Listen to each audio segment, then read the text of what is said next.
I'm not so perfect, baby, are you Hi guys, welcome back to my channel, or welcome to my channel if you're new. My name is Megan, and today I am going to be doing a story time about my surgery and endometriosis, endometrioma, everything like that. I basically go through my past and where I'm at right now with it. So I hope that you guys enjoy, and let's just get into it. All right guys, so I have tried to film this video about 5-6 times now, and I can never really get across what I wanted to say. So this is the last time I'm trying, and hopefully it turns out well. So I asked on my Instagram if you guys wanted to see this as a get ready with me, and I will tell my story. And so that's what I'm doing. I'm gonna do my makeup with you guys, and then try and get across what I want to say about this. All right, so now getting into the story time about my endometriomas and the endometriosis. So I'm gonna go back in time a little bit and kind of tell you my periods were always painful, like they always had been.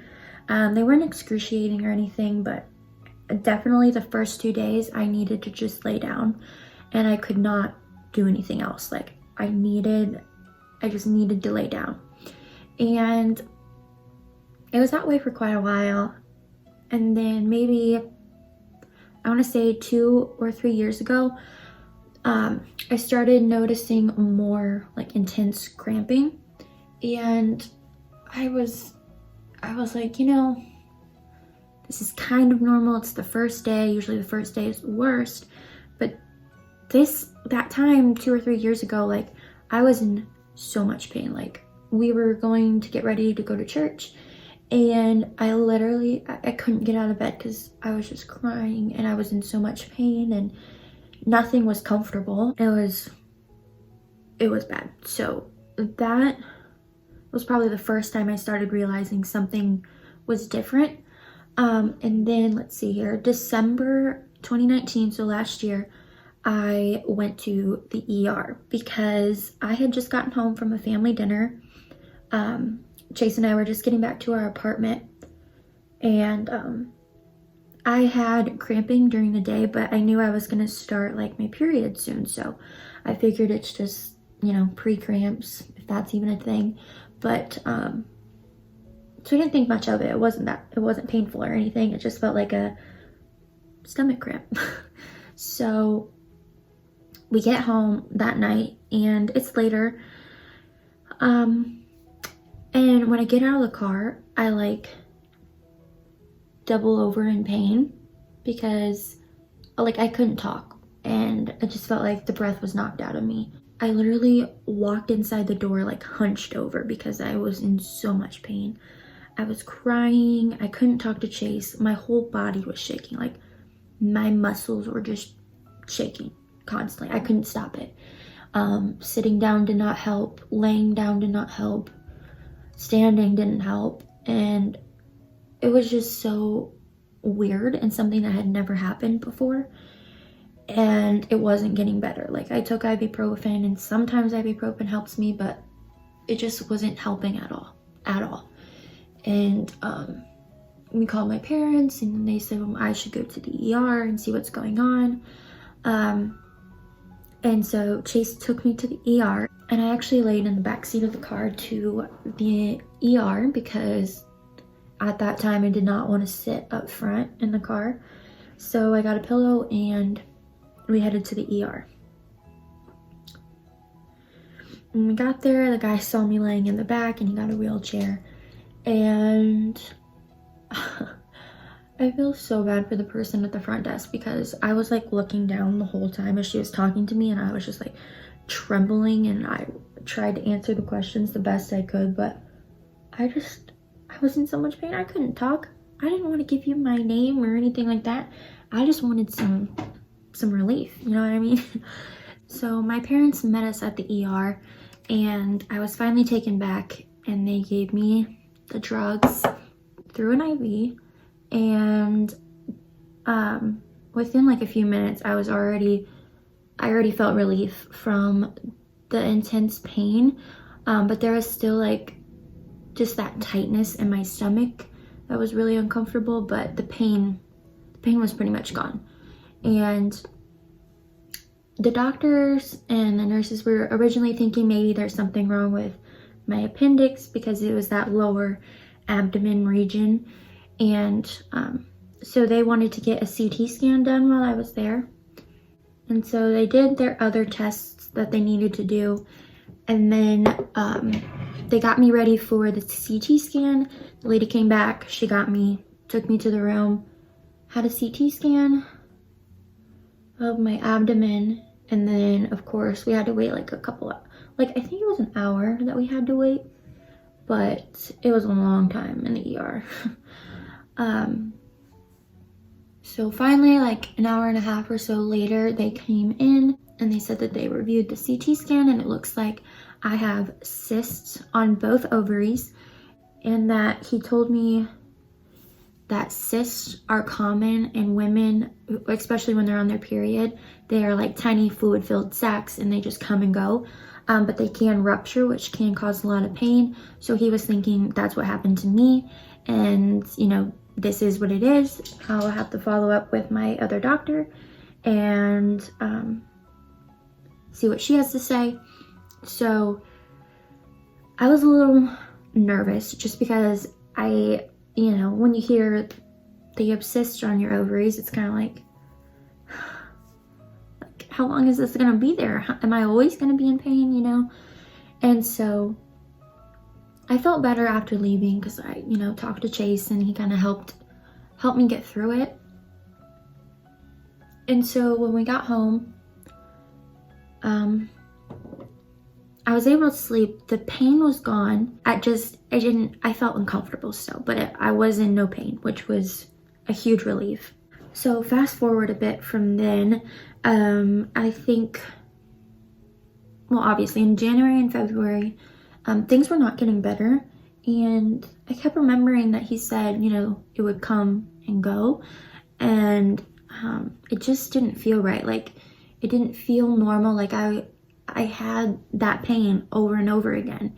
And it wasn't super intense like when I went to the ER, but it was bad. Like nothing I had ever experienced before, like in the past. And it mimicked the same kind of pain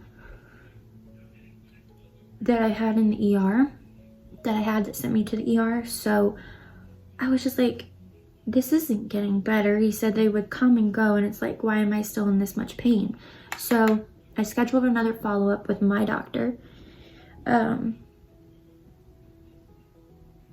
she had me do an ultrasound to check and see what was going on with my ovaries and everything like that. So I had that super fun test. And then I had went to this appointment by myself because I figured, you know, she's just gonna tell me the same things that the ER doctor told me and it'll be fine. And maybe she'll have more ideas on how to help me with the pain. So I went back there by myself, sitting and waiting for her to come in, and it was taking a while. Like a longer time than usual. And I was starting to get nervous because she was like literally outside the door at the desk talking to her nurse, and I could hear like mumbling, but I could tell that it wasn't good news just by how they were talking. So I was like trying to prepare myself for like anything. And so they finally come in and she shows me the ultrasound pictures and she tells me, you know, she goes through some other possibilities, but then she tells me, here's what I think it is. Oh boy. Basically what she said is she believes it to be an endometrioma cyst. So this is kind of, I don't want to say gruesome or anything, but it's kind of gross a little bit. But these cysts are filled with old blood from periods that can continue to form around the ovaries. They don't really just shrink or go away, they get bigger. And usually when doctors see this, they pretty much can tell that there's probably endometriosis as well, because the endometriomas, because the endometriomas are a sign of endometriosis, just because it's all together. Like the tissue is growing elsewhere, the tissue and old blood is growing on the ovaries. So she told me that I had 3 options, and they were not 3 options that I really wanted to hear. But the first one was birth control, and I have mixed feelings about birth control, but so I was really nervous. I didn't want to do that.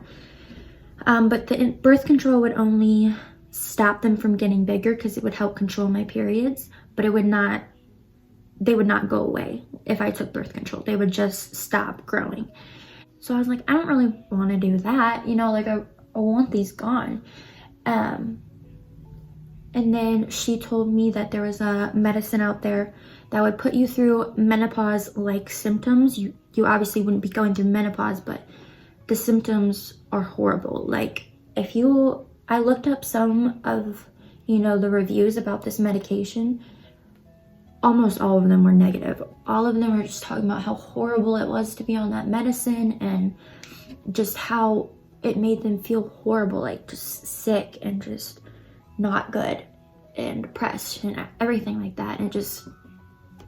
And she even told me, you know, that this medication, if you take it, we'll have to wait and see, like if it shrinks it, because there is no guarantee that it shrinks the cyst.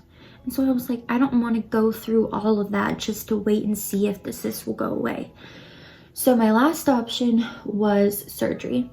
And she told me, you know, every doctor has to tell you the risks and everything that happens. So she told me that surgery is a for sure way to get rid of these cysts, and any endometriosis that might be growing as well. So she also told me that, you know, with this surgery, there are risks.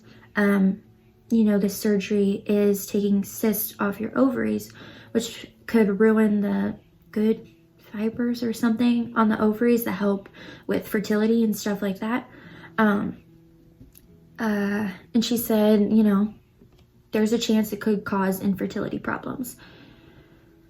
And it was all just so overwhelming, because I was by myself and I was trying to take all of this in, but at the same time, I'm a worrier, I'm anxious, and in my mind I was like, great, I'm not going to be able to have kids. I will never be able to have kids, and that was my dream, and I don't want to go through this pain. I want these cysts off, but I don't want to ruin my chances of having kids, and you know, just that cycle that was going through my mind at that point. It was so overwhelming. And I, you know, when she was done and I was able to leave, I basically ran out of the office and sat in my car and cried. And I couldn't go back to work because I couldn't stop crying. And, you know, I was only focusing on the negatives at that point. But honestly, when you get that kind of news and stuff, it's hard to just think positively about it. But anyways, I decided to go with the surgery. And, you know, that whole aspect of it was really difficult, because that's when, you know, the pandemic started and everything shut down. I had my surgery scheduled for in April. And, you know, they weren't taking surgeries that weren't life-threatening or anything. But it was still really hard for me to take, because I was in so much pain each period I had. Like, you know, it was not life-threatening, thank God, but I couldn't handle the pain every period I had during that time waiting for this surgery. So when I got the call that they needed to cancel my surgery, I was in tears, because I was like, now I'm gonna have to wait longer, because my appointment was in February. When I talked to her and I told her, you know, I want surgery, was in February.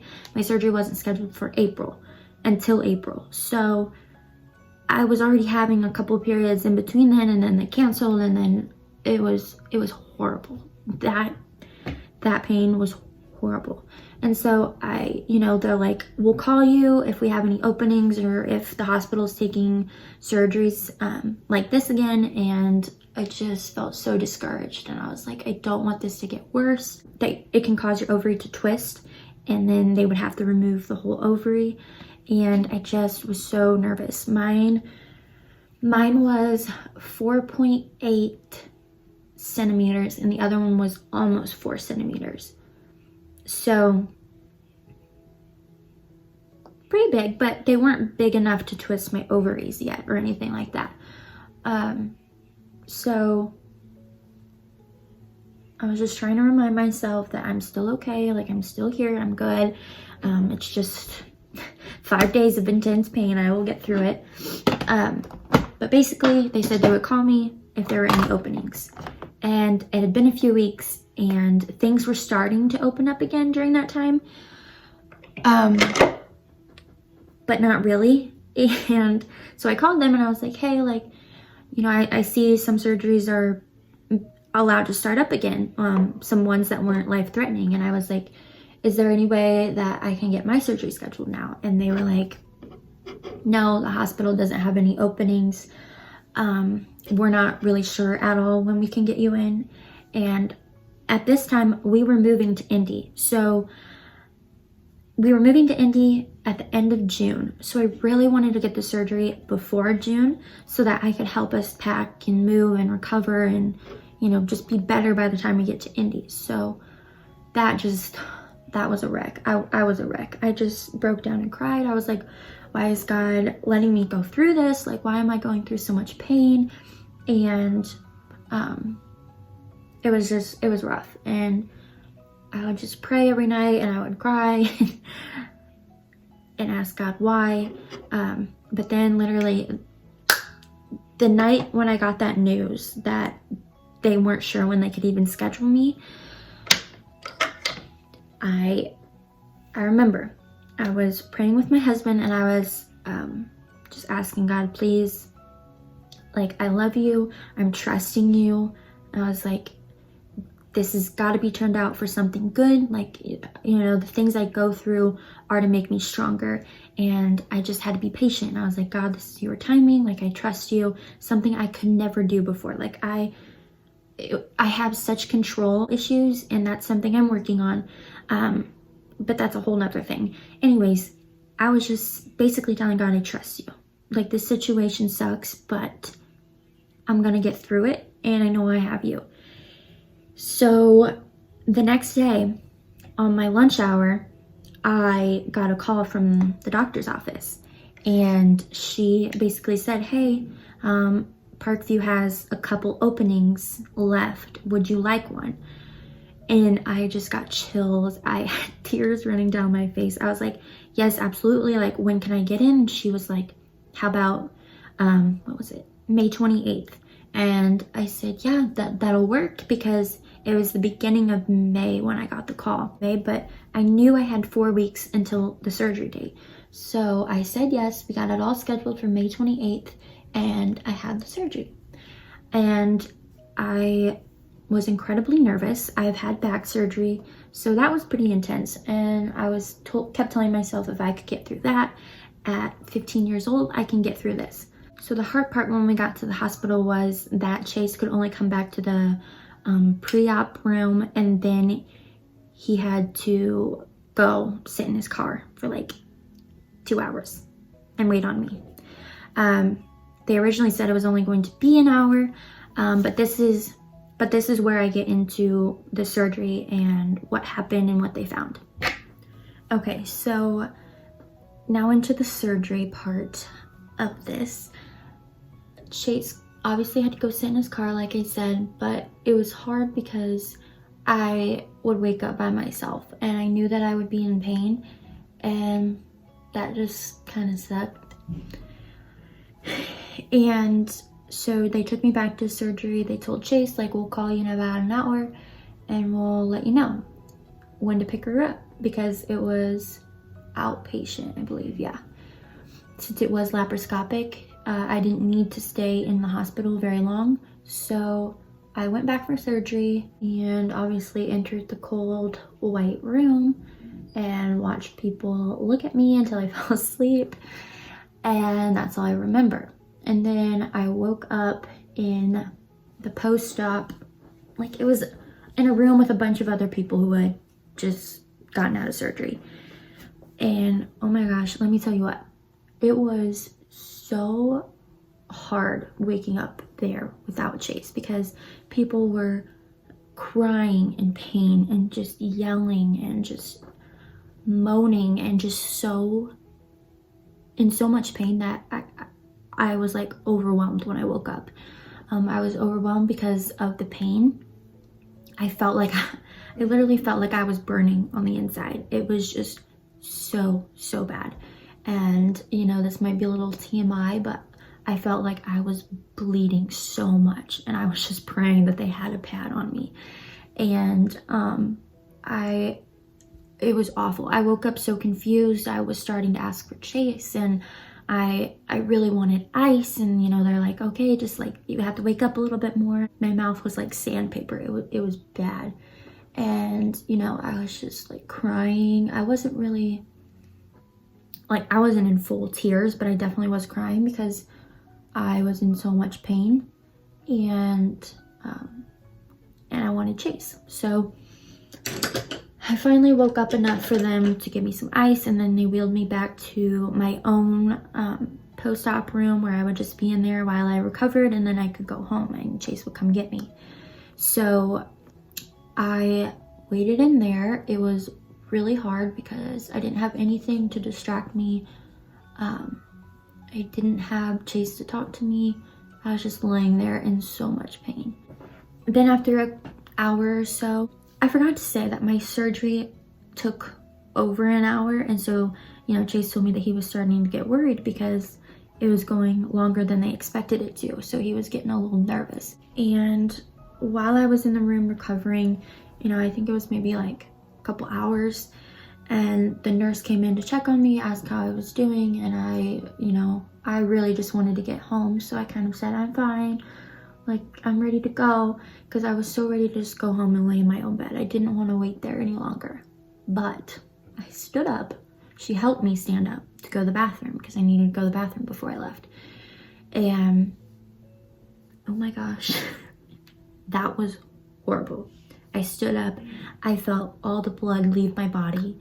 I was like in so much pain, and I was shaky. My hands were clammy. I was sweating, but I was so cold. And this might be a little TMI, but when I went to go pee, oh my gosh, the burning was so bad. So bad. I couldn't believe it. I was like just peeing made me nauseous. I felt really lightheaded. I almost passed out on the toilet, and I was like holding on to her because it hurt so bad, and I was just like squeezing, and I was just like crying, and I think I scared her because she looked really worried about me and really nervous. And so she sat me back on the hospital bed, and she had to go get a towel to literally wipe me off because I was sweating so bad. I looked like a ghost. I just had no color on my face at all. And so she told me, you know, you're not ready to leave yet. You have to wait here until you feel better and you feel stable. And I was just like, just get me home. Like, I just want to go home. Yes, I'm in a lot of pain, but I just want to go home. So I think it was like a few minutes. I kind of told myself, you know, pretend now that you're fine and go home. So I probably shouldn't have done that, but I told her, you know, I'm ready. And she's like, are you sure? And I'm like, yeah, I'm ready to go. I'll be better once I get home. And so she got me a wheelchair, helped me get in that. Almost fell over. But they wheeled me to the elevator, and Chase was waiting there for me. And getting in the car was a little difficult, but we finally got home. I got in bed, and I felt better when I was laying in my own bed, but I could not lay down flat because of the gas that they fill you up with during laparoscopic to, you know, so they can see better. But that gas, they said that will be really painful, and it will feel like a lot of cramping in like shoulders and neck and chest area. So, you know, I was expecting a little bit of cramping, whatever, but oh my goodness, I couldn't breathe if I laid flat because it was just like so tight, and I just felt like I couldn't breathe because it hurt so bad.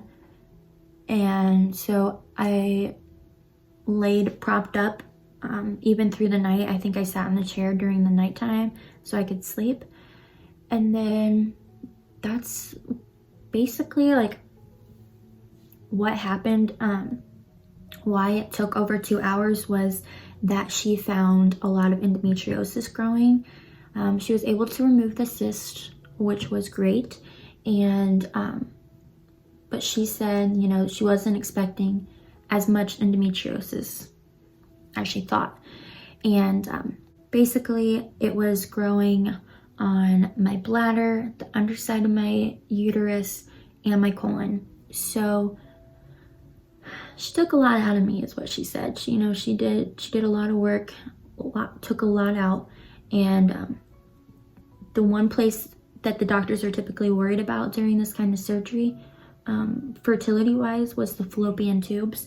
And they were literally the only thing that was untouched. The only thing that was untouched. And which meant, you know, I have a better chance at having a family because that's typically what they, you know, check and see if you'll have fertility issues or anything like that. Completely untouched. I was like, it felt like a miracle, and it felt like that's the reason I went through this. You know, I went through this so I could share my story and have just God work a miracle through me. And I wouldn't change anything for the world. Like, I'm glad I went through that. I'm glad I'm better. And I'm glad I'm able to have kids now. Hopefully, there still could be a chance, but it's a better chance now since it wasn't growing on my fallopian tubes. So that was absolutely amazing and definitely a God thing. And I just feel a lot better that I'm good now. Like, you know, I won't be perfect because I still do have pain every now and again, but I am on birth control now to help stop any more endometriosis from growing. And I didn't really want to be on birth control, but the one that I'm actually on is actually really helping me. And I don't have a lot of mood swings really. I am a little bit more emotional now. I don't feel as bad as I thought I would on it. So yeah, that's basically my story. I am going to put eyelashes on and I will be back to wrap this up. All right, so here is the finished makeup look. Something a little bit simple, but that is my story about my surgery. And I hope that you guys enjoyed this video, and I feel better about this video, so hopefully I got everything in there. If you guys have any questions or if you're going through this as well, please feel free to DM me, because I love talking about my experiences and sharing, you know, my advice and just my encouragement towards anyone who's going through this or literally anything in life. But I really hope you guys enjoyed this, and if you're going through a hard time, there's an end to it. It's gonna get better and you're gonna learn something from it. It's easier said than done, but if you just hold on to that hope that something good is gonna come from this, it makes it just a tiny bit easier to get through. So I'm doing a lot better now, and hopefully like there's still nothing growing or anything like that. But yeah, that's my story. So also, I wanted to show you guys what my scars look like now. I didn't really take any pictures of them after surgery because it's a little gross to me and I couldn't really look at it. But I'm gonna show you guys, and I'm going to because I'm proud of them and it's a story that I have to tell. So I'm gonna show you my scars right now. But there is my belly. It's a little hard to tell now, but there is this one here, and then they had to do an extra one down here because of all the endometriosis. But yeah, they're actually looking a lot better now and they are shrinking a little bit. I don't want them to go away completely, but I'm happy to share my story with them. So that's that. So I hope you guys enjoyed, and thank you for watching. I'll see you in my next video.